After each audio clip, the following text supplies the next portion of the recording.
त्रिजलेश्वर महादेव। बोल त्रिजलेश्वर महादेव भगवान की जय। हार हार महा नाम बोलेंगे कौन से महादेव? त्रिजलेश्वर महादेव। कोई काम अटक रहा, नहीं हो रहा, गुरुजी 1 नंबर 2 नंबर से दे रहा है, मेहनत कर रही हूं पर फल नहीं मिल रहा, सफलता नहीं मिल रही। खूब मेहनत कर रहा मेरा बेटा, खूब मेहनत कर रही मेरी बेटी, फल नहीं। कोई भी शिवलिंग पर, कोई भी शिवलिंग, किसी भी प्रदोष में 3 नदियों का जल, 3 अलग अलग पुष्प, एक जैसे नहीं, और 3 धान्य। धान्य मतलब चावल ले लो, मूंग ले लो, चाहे गेहूं ले लो, ऐसे 3 तरह का अनाज, 3 धान्य, 3 पुष्प और 3 नदियों का जल। सबसे पहले 3 नदियों का जल जो तुम लेकर गए हो, बाबा को एक एक जल अपनी कामना कर कर समर्पित करो त्रिजलेश्वर महादेव के नाम से। फिर 3 पुष्प जो लेकर गए हो अलग अलग, वो बाबा को समर्पित करो। और 3 तरह का जो धान्य लेकर गए हो, एक एक दाना, वो समर्पित करो। बाबा त्रिजलेश्वर महादेव के नाम से उनकी पूजन कर कर, आराधना कर कर, साधना कर कर, विनती कर कर, नंदी के पास में जब आकर बैठो तो उसमें से एक पुष्प, एक अन्न का दाना, धान्य का दाना लेकर नंदी के पास बैठ जाओ, अपनी कामना करो, प्रार्थना करो, उसको लेकर आ जाओ। और जैसे ही तुम्हारी कामना बाबा पूर्ण करे, फिर वापिस त्रिजलेश्वर महादेव के नाम से 3 नदी का जल। अब की बार जब वापिस करो तो 2 पुष्प नए और 1 पुष्प जो पुराना लेकर आए हो वो, 2 अनाज नए, 1 अनाज पुराना जो लेकर आए थे वो किसी भी शिवलिंग में जाकर त्रिजलेश्वर महादेव के नाम से समर्पित करोगे। मेरा देव अधिदेव महादेव तुम्हारी कामना को पूर्ण करेंगे। त्रिजलेश्वर कौन से महादेव हैं? त्रिजलेश्वर महादेव। और त्रिजलेश्वर महादेव की। और भी यदि मान लो शरीर में अगर कोई रोग बड़ा आ गया और डॉक्टर कह रहे हैं इसका कोई हल नजर नहीं आ रहा, 3 कुआं, 3 बावड़ी, 3 नदी, 3 तालाब या 3 सरोवर या 3 जलाशय का जल भी अगर हम भगवान शंकर को समर्पित करते हैं तो उसका भी पुण्य फल प्राप्त, उसका भी।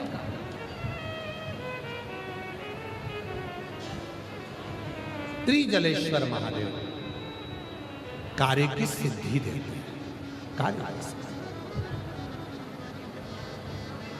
कार्य में सफलता। महाराज शिव कथा का, भगवान शंकर का चरित्र, निंदा बर्बाद कर देती है। बड़ के पेड़ के नीचे स्वयं शिव विराजमान होते हैं।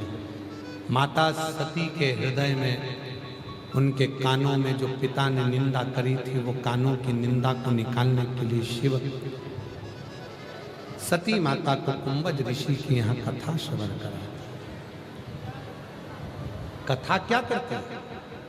मन की व्यथा को समाप्त करते हैं, मन की। इसीलिए तो माता पार्वती जी ने शिव जी से प्रार्थना करी थी, केवल जगत की एक माँ जगत जननी माँ पार्वती जी हैं जो विवाह करने के बाद भगवान शंकर से कहती हैं कि मुझे अमर कथा सुना।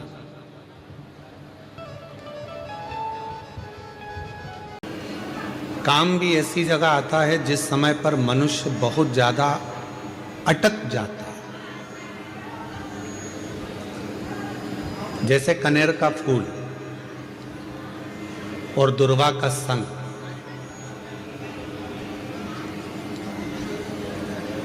ये 2 चीजें ऐसी हैं। कनेर का फूल देखा है आप लोगों ने? हाथ उठाओ जिन जिन ने कनेर का फूल देखा। देखा सबने? रखो अपने।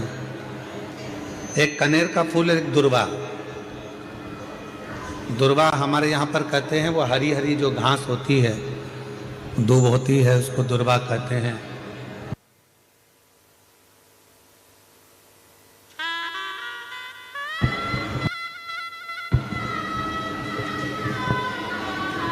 एक होता है कनेर का फूल, एक होती है दुर्वा। ये दो हैं। शिव महापुराण की कथा कहती है, शिव महापुराण का कौमार खंड वर्णन करता है जब व्यक्ति बहुत ज्यादा उलझनों में कहीं एकदम अचानक घिर जाए, अचानक से आकर गिर गया और उसका कोई निर्णय निकल ही नहीं रहा,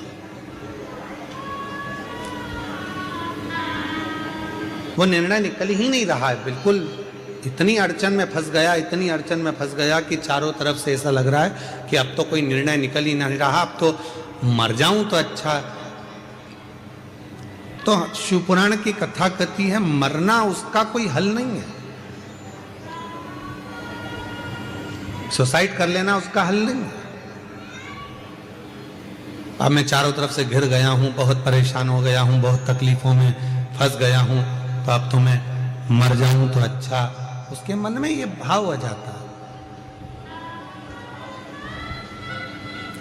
उस समय पर कुछ मत कर, सुसाइड का तो सोची मत ही, मरने का तो सोची मत ही, केवल एक काम कर, एक कनेर का फूल और एक दुर्वा दोनों ले जा।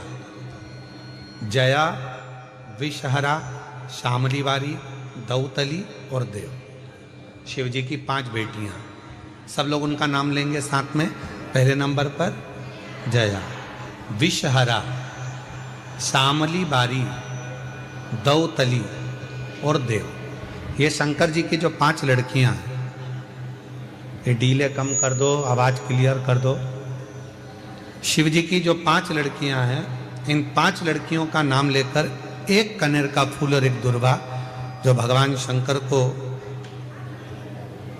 उत्तर की ओर मुख कर कर शिवलिंग पर समर्पित कर देता है, और एक लोटा जल धीरे धीरे शंकर भगवान को अपने मन की कामना कर कर, जिस उलझन में वो फंसा हुआ है, जिस व्याधि में वो फंसा हुआ है, जिस तकलीफ में वो फंसा हुआ है, उसका स्मरण करते करते वो शिव जी से अपने मन की बात कहते कहते अगर जल उसी दुर्वा, उसी कनेर के फूल के ऊपर शिवलिंग पर जो चढ़ा हुआ है उस पर समर्पित करता है, कहते हैं 4 घंटे भी नहीं लगते।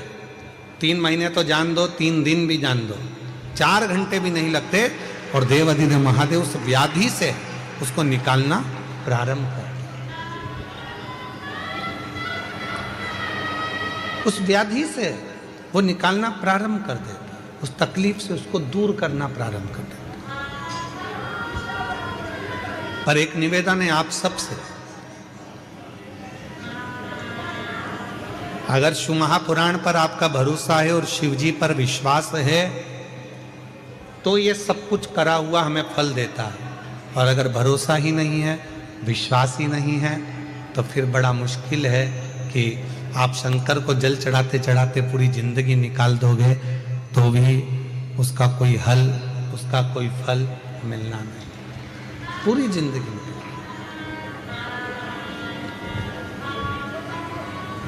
आप दिल से उसको निवेदन करो, प्रार्थना करो, वो तेरा ही दिया मैंने खाया पिया, तेरा शुक्रिया, तेरा शुक्रिया, मुझे भोले बाबा ने बहुत दे दिया,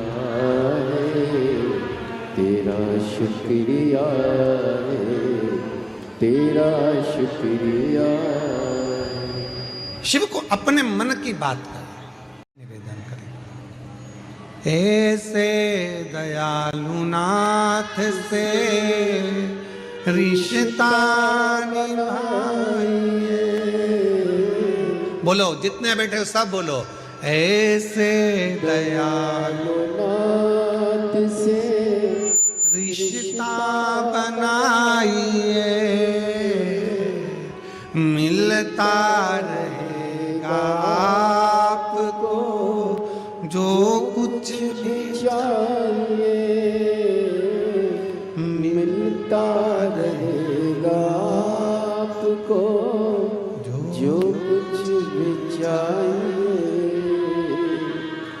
ऐसा करिश्मा होगा जो हुआ कभी नहीं,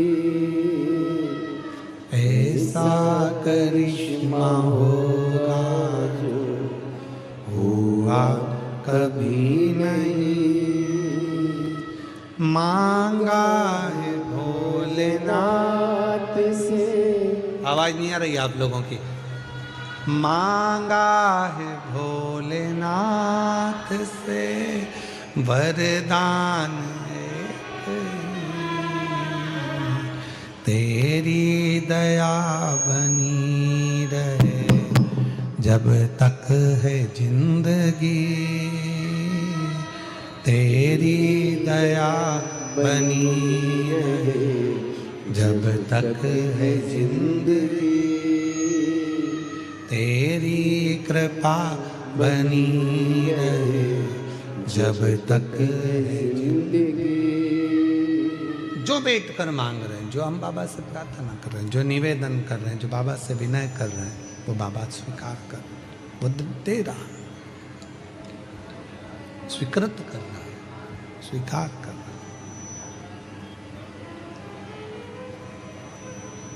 देवराज कभी शिव मंदिर नहीं गया, देवराज कभी भगवान शंकर की आराधना नहीं करा, कभी मंदिर नहीं गया, कभी पूजा नहीं करी, कभी अर्चना नहीं करी, पर माँ ने जो जल चढ़ाया था, एक लोटा जल, वो माता का चढ़ाया गया जल बेटे के कार्य आ गया।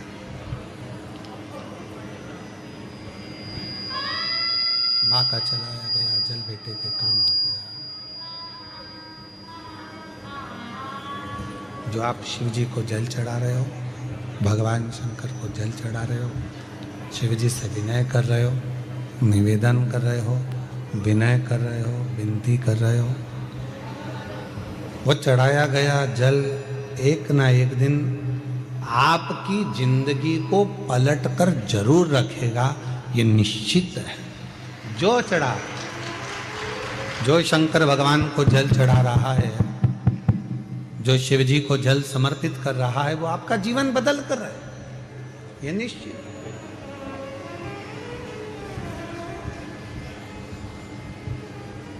बस वो जल चढ़ाने में आपका विश्वास कितना है, आपकी दृढ़ता कितनी है, आपका भरोसा कितना है, वो आपके ऊपर निर्भर करता है। देवराज शिव मंदिर में पहुंचा, चोरी का धन था, बैठ गया, शरीर में ताप पड़ा, बुखार आया,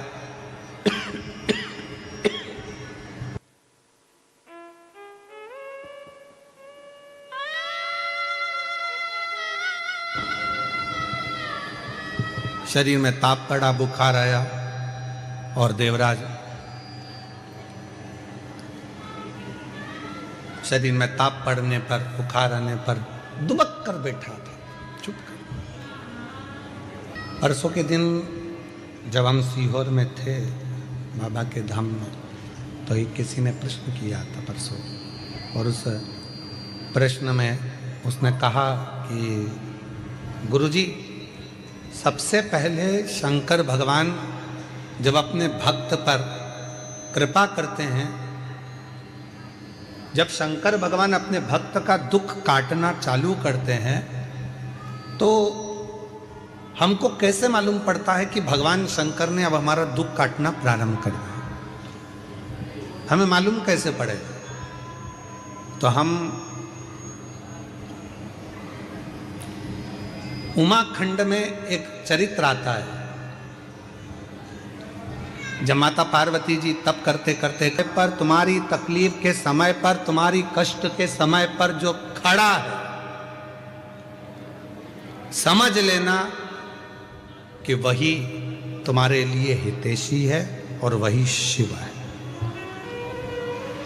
वही हितैषी है, वही शिव।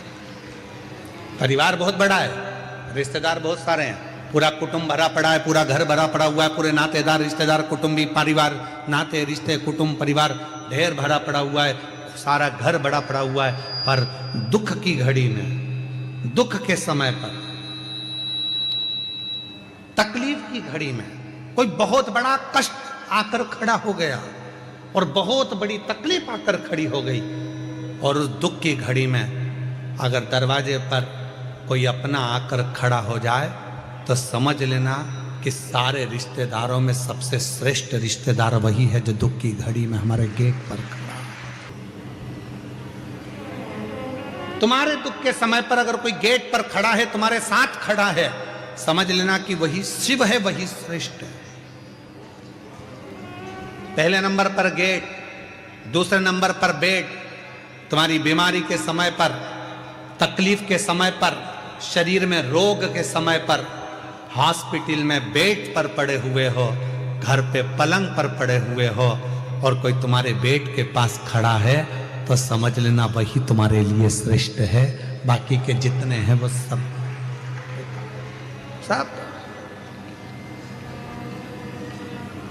श्रेष्ठ वही है। कौन कौन है परिवार में? तो कहा मेरे 4 मामा जी हैं, 3 मौसी जी हैं, मेरा 4 बेटे हैं, 4 बहुएं हैं, मेरी लड़की दामाद 3 है, 3 मेरी बेटी हैं, 3 दामाद हैं, दामाद के बच्चे हैं, मेरा देवर है, देवरानी है, जेठ है, जेठानी है, और मालूम पड़ा शरीर में कष्ट आ गया, रोग आ गया, हॉस्पिटल में पड़े हो, और हॉस्पिटल वो कोई दूसरा, वो श्रेष्ठ है, वो श्रेष्ठ है।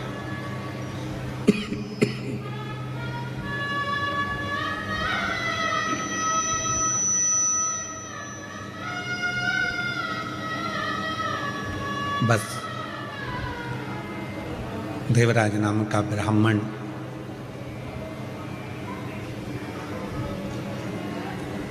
अंतिम सांसें गिन रहा है, कोई साथ देने वाला नहीं है, पर माँ ने जो 1 लोटा जल चढ़ाया था उसका पुण्य उस बेटे को शंकर के मंदिर तक लेकर गया।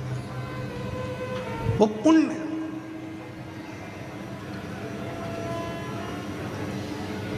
बड़ौदा के इस पंडाल में जितने शिव भक्त बैठकर कथा को सुन रहे हैं, आपको शिव महापुराण की कथा में लेकर कौन आया?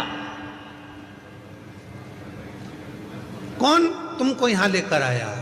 आपका पुण्य, जो आपने 1 लोटा जल शंकर के मंदिर में चढ़ाया था, वो पुण्य आपको याद है, आपका पुण्य।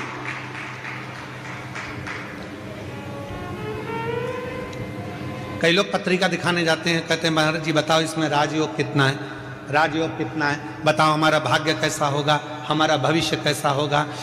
ढेरों लोग ज्योतिषाचार्य जी के पास में जाते हैं और पूछते हैं कि हमारा भविष्य कैसा होगा, हमारा राजयोग कैसा होगा। हमारा निवेदन है, आज तक कोई ऐसा हाथ दिखाने वाला नहीं मिला, कोई आज तक ऐसी पत्रिका दिखाने वाला नहीं मिला जिसने किसी ज्योतिषाचार्य से जाकर पूछा हो कि बताओ कि राजयोग नहीं, ये बताओ कि मेरे राम का दर्शन कब होगा, मेरे शिव का दर्शन कब होगा, मेरे कृष्ण का दर्शन कब? क्या मेरे भाग्य में राम योग लिखा है? राजयोग नहीं।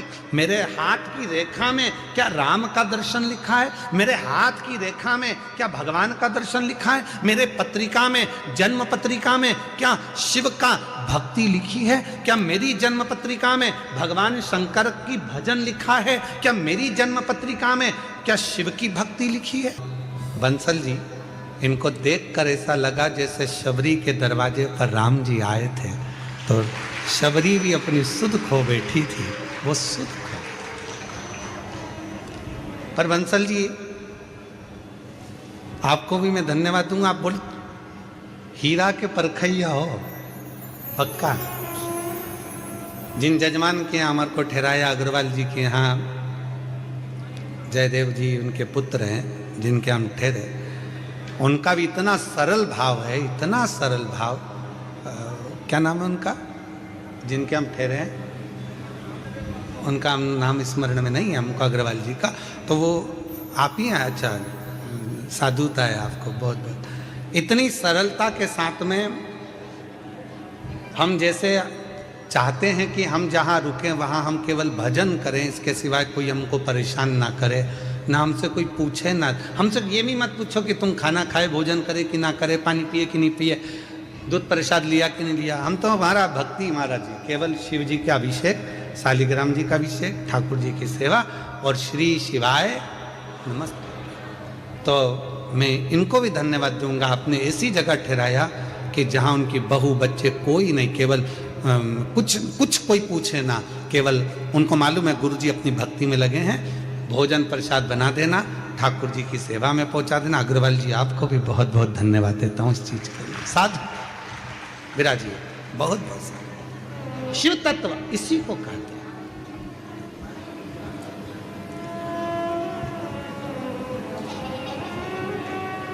इसी को अविरल भक्ति कहते हैं। हाथ दिखाने वाले बहुत मिलेंगे और कहेंगे राजयोग बताओ, पर ऐसा कोई आज तक ज्योतिष आचार्य के पास में जाकर, कोई विद्वान पंडित जी के पास जाकर नहीं पूछा कि मेरे हाथ में राजयोग मत बताओ, मेरे हाथ में बता दो राम योग, शिव योग, मेरे हाथ में बता दो कृष्ण योग कब है, मुझे कब मेरे बड़ौदा में मेरे शंकर की कथा सुनने को मिलेगी, कब मेरा शंकर आएगा, कब मेरा भाग्य खुल जाएगा, कब मेरी किस्मत। और शबरी तुम्हारे पास में कौन कैसा विद्वान ज्योतिष आचार्य मिला मुझे हमें नहीं मालूम, पर माँ शबरी अम्बा के पास में, शबरी माता के पास में मातंग ऋषि थे। मातंग ऋषि से शबरी अम्बा ने पूछा मेरे भाग्य में बता दो, हरि पे चढ़ाएंगे। कभी आपके मन में आया कि पंडित जी ने कहा कि गंगा का जल शिव जी को चढ़ाना है, गंगा का जल शंकर भगवान को चढ़ाना है? कभी विचार करा कि आपने पंडित जी से कहा पंडित जी आप कह रहे हो कि गंगा का जल शिव जी को चढ़ाना है, पर गंगा तो शंकर भगवान के मस्तक पर बैठी हुई है, तो उनका जल उन्हीं को चढ़ाएंगे, यह कहाँ की रीति है? आप बोलो कि साधारण जल लिया, कुएं का जल लिया, बावड़ी का जल लिया, जाओ ये जल लेकर आओ शंकर भगवान को, पर आप कह रहे हो गंगा का जल चढ़ाएंगे। ये रीति कहाँ से आई? क्योंकि गंगा मैया जब शंकर भगवान की जटा में आकर बैठ गई, चारों तरफ से जटा बंद गई, गंगा अंदर रह गई, और रहने के बाद गंगा बाहर निकलने के लिए घूम रही है उसी जटा के अंदर। भागीरथ बाबा हाथ जोड़कर कहते हैं भोले बाबा मेरे पूर्वजों के उद्धार के लिए गंगा को तो बाहर निकाल दो, वो तो पूरी की पूरी आप में समाहित हो गई।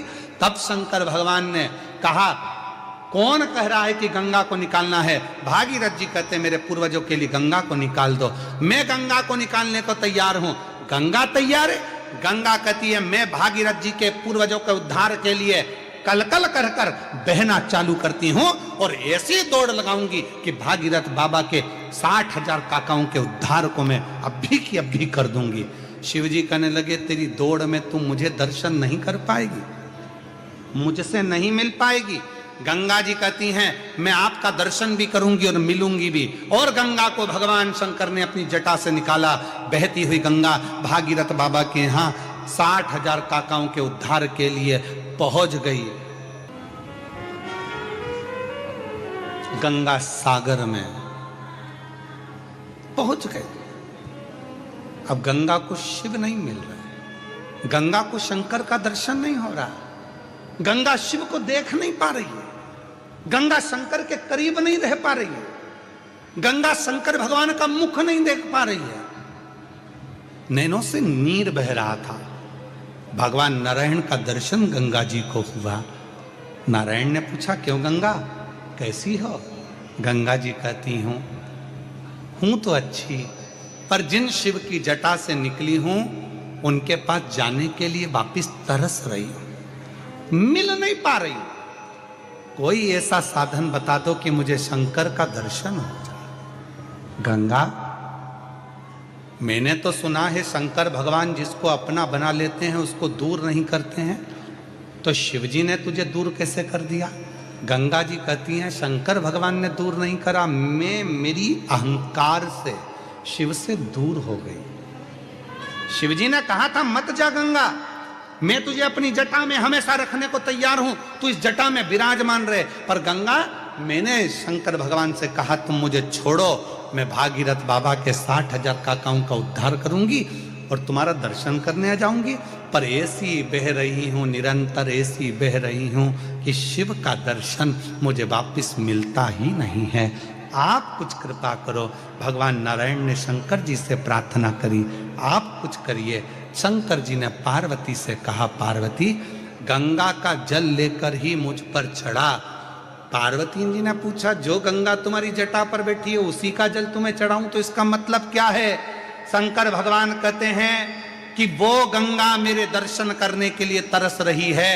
अगर तू गंगा का जल मुझ पर चढ़ाएगी, वो गंगा मेरा दीदार कर पाएगी, तो मैं तुझे वर प्रदान कर दूंगा। वर दे। उस दिन से ब्राह्मणों ने, ज्योतिषों ने, विद्वानों ने नियम बनाया। लोग कहते हैं शंकर जी को गंगा जल से स्नान कराओ, गंगा जल चढ़ाओ। क्यों? तो कहा गंगा जल से शिव जी क्यों प्रसन्न होते हैं? उसका प्रसन्न होने का कारण यह है कि शंकर जी प्रसन्न होते कि नहीं होते, पर गंगा शिव पर चढ़ती है, दर्शन करती है, तो गंगा वर देती है कि तूने मुझे शंकर से मिला दिया, जा मैं तेरे ऊपर कृपा करती हूँ, तेरी भंडार भरती हूँ, तुझ पर दया करती हूँ।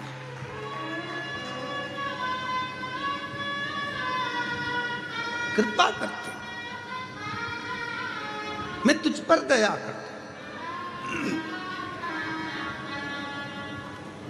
और मिलाने वाला कितना श्रेष्ठ होता है, ये आप सबको मालूम है। मिलाने वाला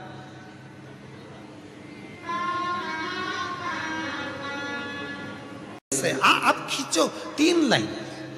ब्रह्मा विष्णु महेश की 3 सलाखाएं जब शिव जी के शिवलिंग पर लगाई जाती है, यहां तक शिव पुराण कहती है, अगर हम शंकर भगवान के शिवलिंग को जल चढ़ाकर 3 रेखाएं भी ना खींच सकें, तो अपने हाथ की 3 उंगली का यदि स्पर्श मात्र भी शिवलिंग पर कर देते हैं, तो ब्रह्मा विष्णु और महेश की करुणा हमारे ऊपर होना प्रारंभ हो जाती है। यहां तक शिव पुराण का, यहां तक। क्यों कहते हैं आपसे? शिव महापुराण की कथा सुनने के बाद जब आरती हो, आरती होने के बाद कर्पूर गौरम होने के बाद जब आप अपने घर को जाओ, हमारा तो निवेदन है, जिसको बीच में अगर कथा, बेल पत्र के वृक्ष के नीचे उसके प्राण छूटे, बेल वृक्ष।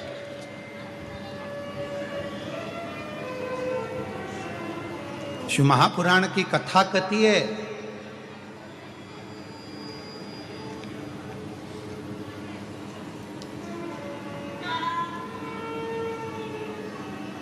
मरने से पहले अपने सिर का ऋण चुका देना चाहिए।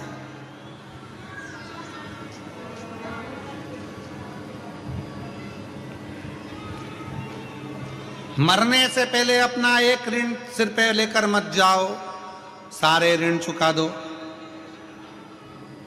निवेदन है, तुम्हारे मरने पर तुम्हारे अंतिम संस्कार में जितनी लकड़ी लगे, कम से कम उतने पेड़ पृथ्वी पर लगाकर तो जाओ।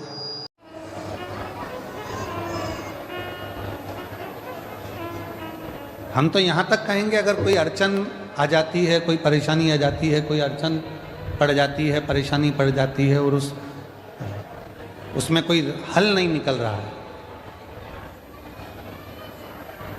उस अड़चन में कोई हल नहीं निकल रहा है, परेशानी का कोई हल नहीं निकल रहा है, तो भी एक दुर्वा कुंदकेश्वर महादेव जी के नाम से शिव को चढ़ाकर फिर जाओ,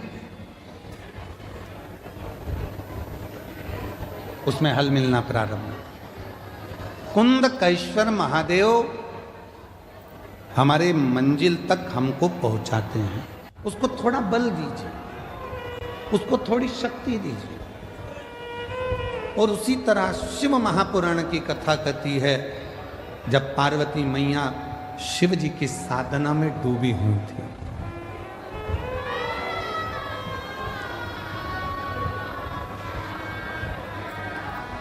जब भगवान शंकर की साधना में पार्वती मैया डूबी हुई, तब करते करते करते करते बहुत वर्ष निकल गए, तो भी शिव प्रकट नहीं हुए।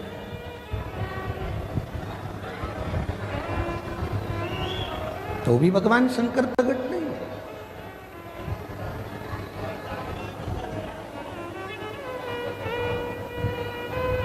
शिव प्रकट नहीं हुए।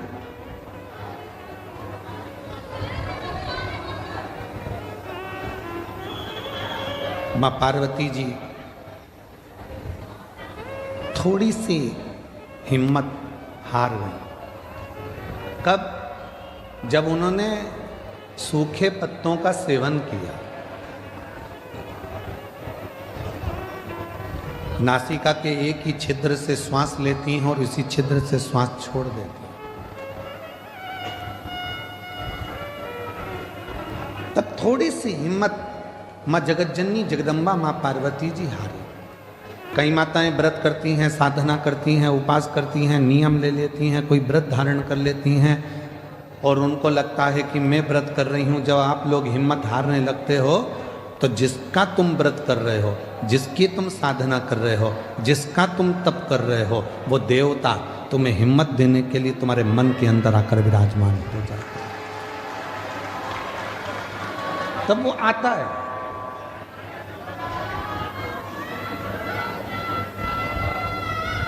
पार्वती मैया जब हिम्मत हारी तो भगवान देवाधिदेव महादेव माँ जगतजननी जगदम्बा पार्वती के सामने प्रकट।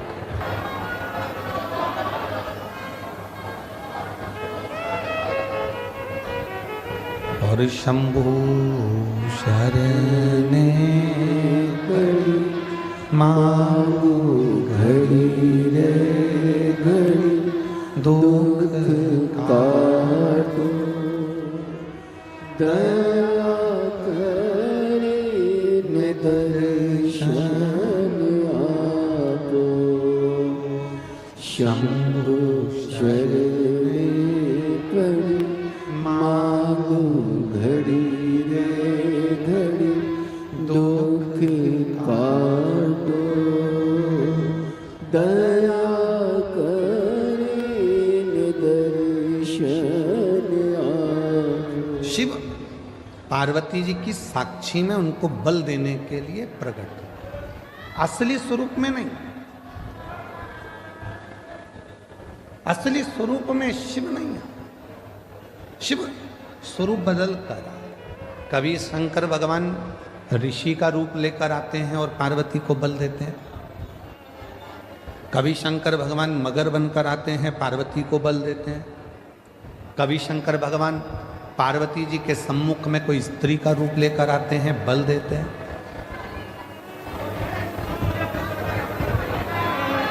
आप में से कई माताएं कहती हैं, कई जीजी कहती हैं, कई जीजा कहते हैं, कई बेटियां कहती हैं, कई बेटा कहते हैं, कई बुजुर्ग माँ बाप कहते हैं कि हम जब हिम्मत हारते हैं तो भगवान हमको हिम्मत देने क्यों नहीं आता।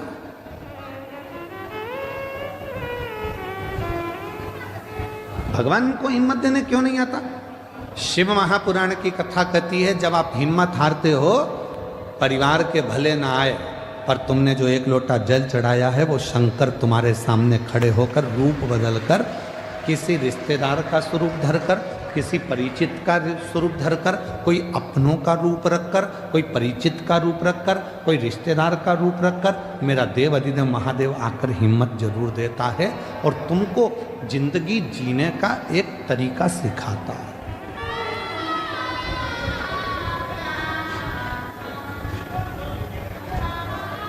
ऐसा नहीं कि संसार में जो जन्मे हैं उनको मौका नहीं मिलता, सबको देता है। एक पशु है, मेरा देवाधिदेव महादेव उसको भी आगे बढ़ने का मौका देता है। एक पक्षी है, मेरा महादेव उसको भी आगे बढ़ने का मौका देता है। एक जीव जंतु है, मेरा महादेव उसको भी आगे बढ़ने का मौका देता है। और एक सांसारिक मनुष्य है, उसको भी आगे बढ़ने का मौका मेरा देवाधिदेव महादेव देता है। ऐसा नहीं है कि मेरे शिव जी मौका नहीं देते।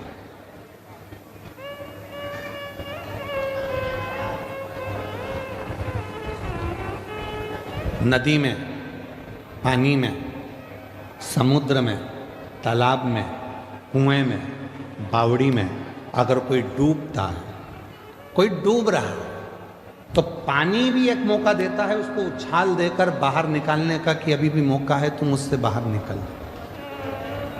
पानी भी मौका देता है।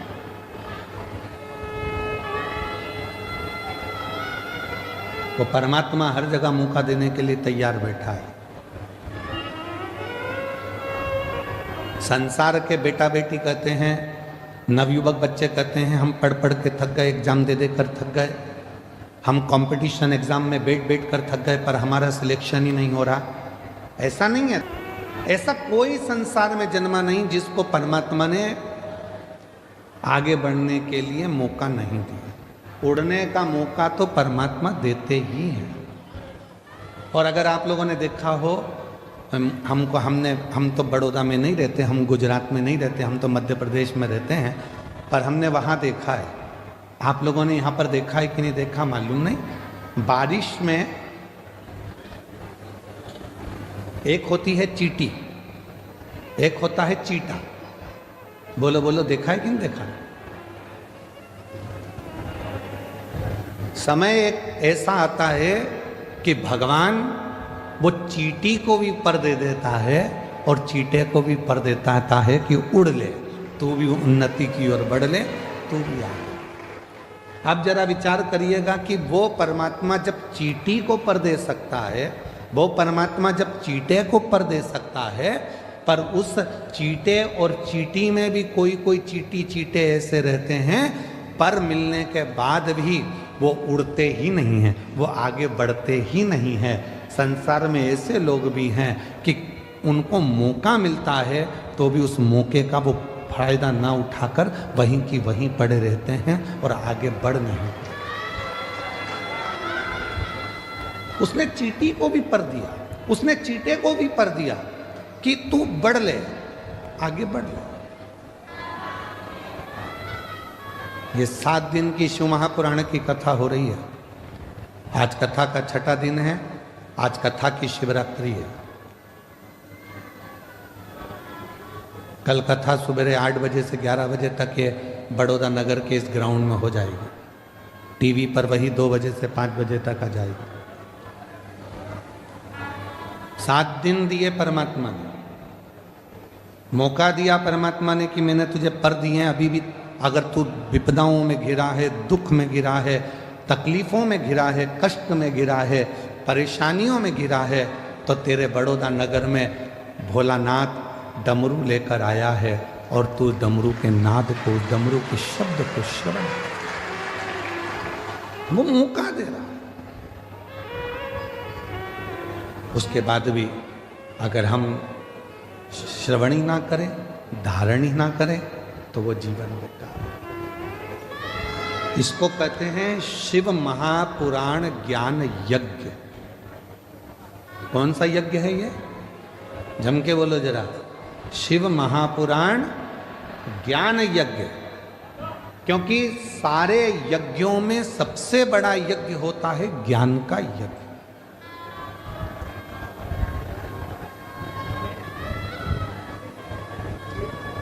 भजन संध्या कराई,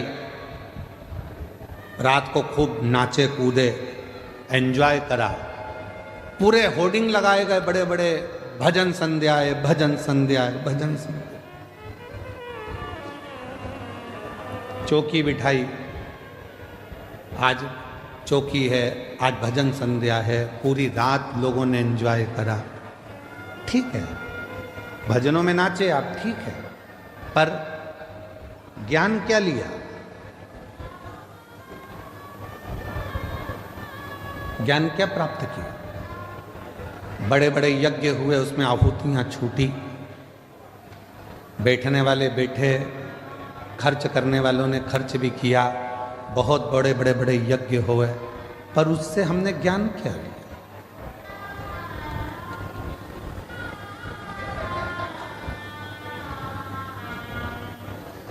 इसको शिव महापुराण ज्ञान यज्ञ कहते हैं।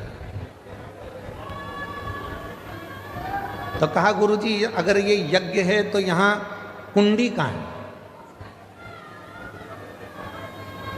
हवन की कुंडी कहां है? तो शिव महापुराण कहती है जितनी मुंडी उतनी कुंडी।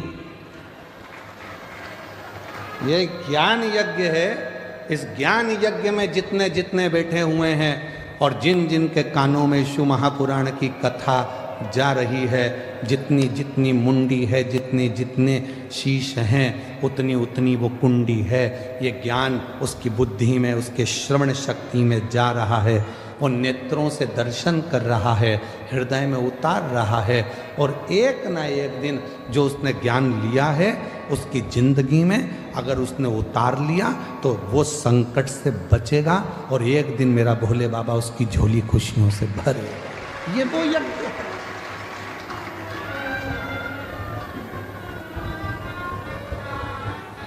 यहां व्यक्ति स्वयं आत्मा से परमात्मा को मिलाने का प्रयास कर रहा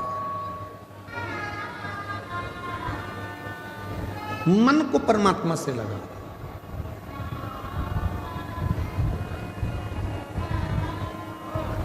कभी किसी महाराज जी ने अपने प्रवचन में नहीं कहा कि शरीर को परमात्मा से लगाओ। कभी किसी महाराज जी ने, बड़े बड़े संत साधु ने भी अपने अपने प्रवचन में नहीं कहा कि इस तन को परमात्मा से लगाओ। किसी संत साधु गुरुजन ने नहीं कहा, किसी वक्ता ने नहीं कहा कि तन को परमात्मा से लगाओ। जिसने भी कहा एक ही बात कही, मन को, चित्त को परमात्मा से लगाओ, आत्मा को परमात्मा से लगाओ। क्यों? तन लगाने का क्यों नहीं बोला? शरीर को परमात्मा से लगाने का क्यों नहीं बोला? क्योंकि शरीर माता और पिता की देन है।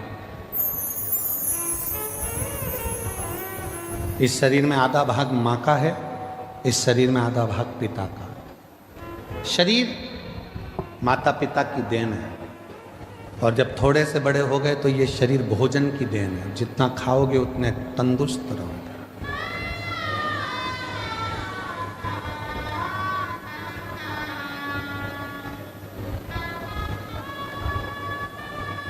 घर, जमीन, जायदाद, पैसा, धेला, शरीर, ये सब दूसरों की देन है, दूसरों। पर उस देव अधिदेव महादेव मेरे शंकर भगवान की देन क्या है? शिव जी ने आपको क्या देकर भेजा था?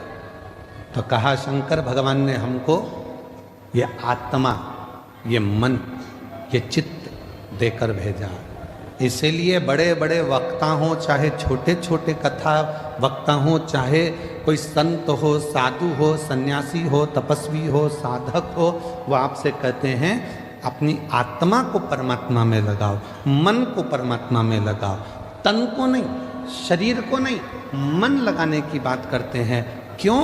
क्योंकि जैसे बच्चा घूम जाता है, माँ के पास आता है तो माँ उससे गले लग जाती है, उसी तरह ये आत्मा, ये मन जब संसार में भटक जाता है और जब हम एकांत में बैठकर शिव को भजते हैं, तब वो परमात्मा इस आत्मा को संभाल लेता है और हमें उन्नति के मार्ग पर ले जाकर छोड़ देता है। हम मन नहीं लगा पा रहे। और हमने पहले भी कथा में कहा है कि शिव महापुराण की कथा में तुमको सूचना मिल जाए कि कुबरेश्वर धाम से बाबा कथा के लिए आए हैं, तुमको सूचना मिल जाए कि शंकर भगवान की यह पवित्र कथा, ये कुबरेश्वर धाम की यह पवित्र धरा से चलकर ये शिव महापुराण यहाँ पहुँची है, तो आपसे निवेदन है, भीड़ बढ़ाने के लिए शिव पुराण में बिल्कुल मत जाना। तुम्हारी भीड़ बढ़ाने से तकलीफ हमको भी होती है। इतनी भीड़ में हम खुद ट्रैफिक में फंस जाते हैं। भीड़ बढ़ाने के लिए कथा में मत जाओ। कथा में अगर आए हो शिव महापुराण की तो भाव को बढ़ाओ। कितना भाव बढ़ा सकते हो, तुम्हारे भीतर कितनी परमात्मा की प्राप्ति कर सकते हो। मालूम पड़े तुम आ तो गए हो, मन लग नहीं रहा, बार बार उठकर जाना है, बाजू वाले को देखना है, उधर से आवाज़ आई तो उधर देखो, उधर से आवाज़ आई तो उधर देखो, है। और आधी टेंशन अपनी गाड़ी कहाँ रख कर आए हैं, तीसरा टेंशन बैग रखी थी कहाँ चले गया, चौथा टेंशन मेरी चप्पल पे कोई बैठ गया, पांचवा टेंशन वो मेरे को लेकर आए थे मेरे पति कहाँ चले गए, छठा टेंशन किससे झगड़ा करूं, किससे झगड़ा करूं। तो क्या मतलब का कथा में आने से? समय बर्बाद करने के लिए कथा में बिल्कुल मत आए हो। आज कथा की शिवरात्रि है। ये 2 दिन, एक छठा दिन, एक कथा का 7वां दिन, ये दोनों दिन इतने प्रबल होते हैं कि जो पंडाल में बैठकर बाबा से कहा जाता है, सुना जाता है, वो सब शिव 3 महीने के अंदर देते जरूर हैं। इसीलिए लाखों की संख्या में शिव भक्त यहाँ आते हैं, इसलिए लाखों की संख्या में पहुँचते। और उसमें भी हम हमारी बुद्धि को, अपने चित्त को, इधर कोई पानी देने आया, कोई टॉफ़ी देने आया, कोई सामान देने आया, भैया देना जरा, भैया देना जरा, भैया देना जरा। मांगना था उस भोलेनाथ से और मांगने में रह गए दूसरे से। मालूम पड़ा करोड़ों का धन छोड़कर 2 रुपए लेकर साथ चले गए, तो क्या मतलब।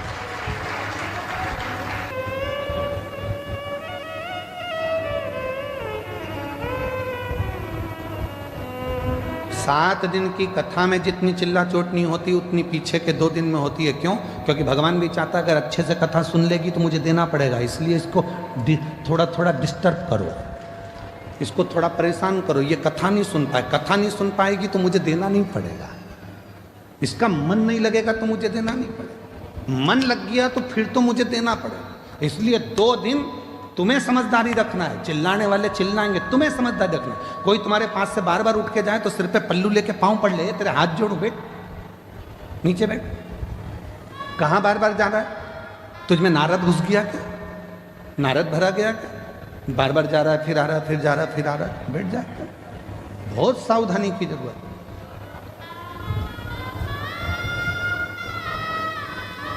पूरे कथा के बीच में बाबा से अपने मन की बात का स्मरण करते रहो, बीच बीच में उसको याद करते हुए तुम्हारे चित्त को, आनंद को उस परमात्मा से जोड़ते रहो।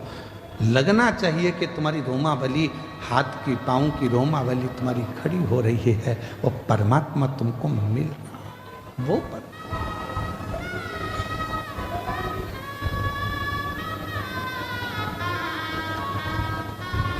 भाव की मूलता रखी, भीड़ की नहीं। पार्वती मैया तप में लगी हैं, जहां पर वो थोड़ी सी भी डाउन होती हैं, थोड़ी सी उनको लगता है कि शिव नहीं मिलेंगे क्या, शंकर नहीं मिलेंगे क्या, तब भोले बाबा किसी ना किसी का रूप रखकर आकर उनको समझा जाते।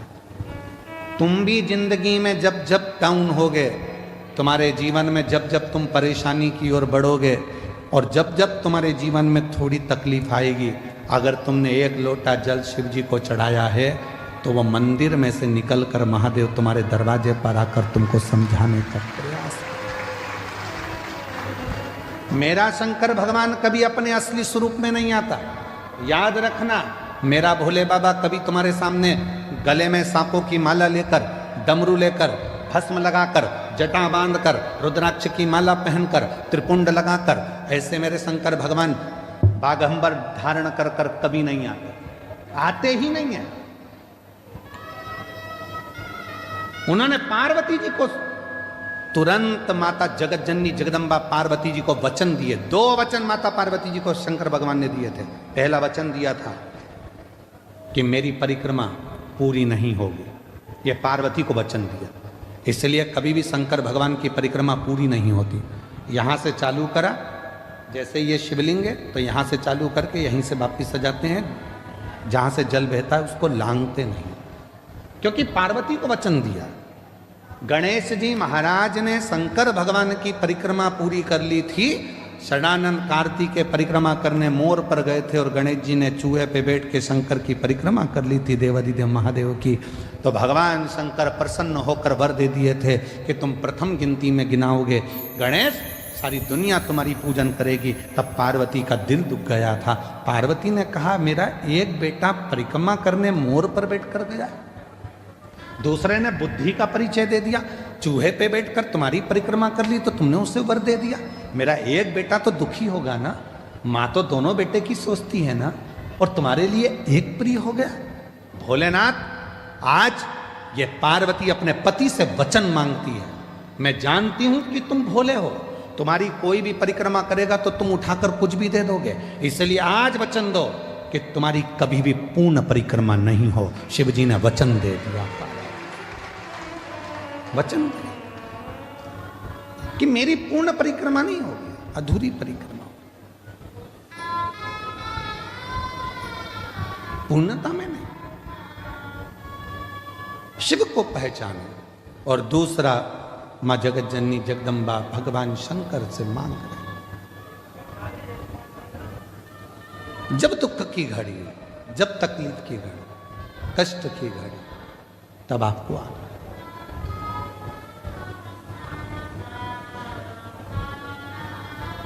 इस रूप में नहीं। क्यों? इस रूप में दिक्कत क्या है? गले में सांप पड़ा है, नीचे बाघंबर है, रुद्राक्ष की माला है, त्रिपुंड है, कंठ नीला है, भस्म चढ़ी है। इस रूप में क्यों नहीं? पार्वती जी ने कहा, भगवान राम जी का प्रागट्य हुआ, शंकर भगवान दर्शन करने के लिए गए तो कौशल्या मैया ने शंकर भगवान को राम जी का दर्शन नहीं किया। फिर द्वापर आया, भगवान कृष्ण का प्रागट्य हुआ, भगवान शंकर फिर दर्शन करने के लिए गए तो यशोदा मैया ने लाला का दर्शन नहीं किया।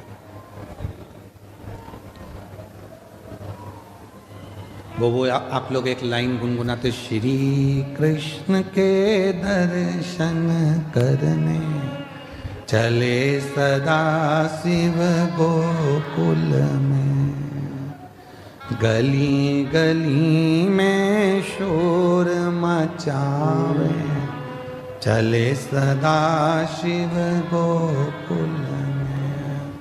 यशोदा जी ने दर्शन कराया था भगवान को? नहीं। बाबा तुम्हारे गले में सर्प है, मेरा बच्चा डर जाएगा। बाबा तुम्हारा वेश बड़ा विचित्र है, इसको देखकर मेरा बच्चा डर जाएगा। ना राम जी का दर्शन कौशल्या जी कराती हैं, ना कृष्ण भगवान का दर्शन यशोदा जी कराती हैं। तो माता पार्वती जी ने वचन मांग लिया कि आज के बाद तुम्हारा भक्त अगर तुमको बुलाए तो इस रूप में मत जाना, कोई रूप बदल कर, उसी के परिवार का रूप रखकर, उसी के कुटुंब का रूप रखकर, उसी का अपना कोई रूप रखकर तुम चले जाना। क्यों? तुम्हारा ये स्वरूप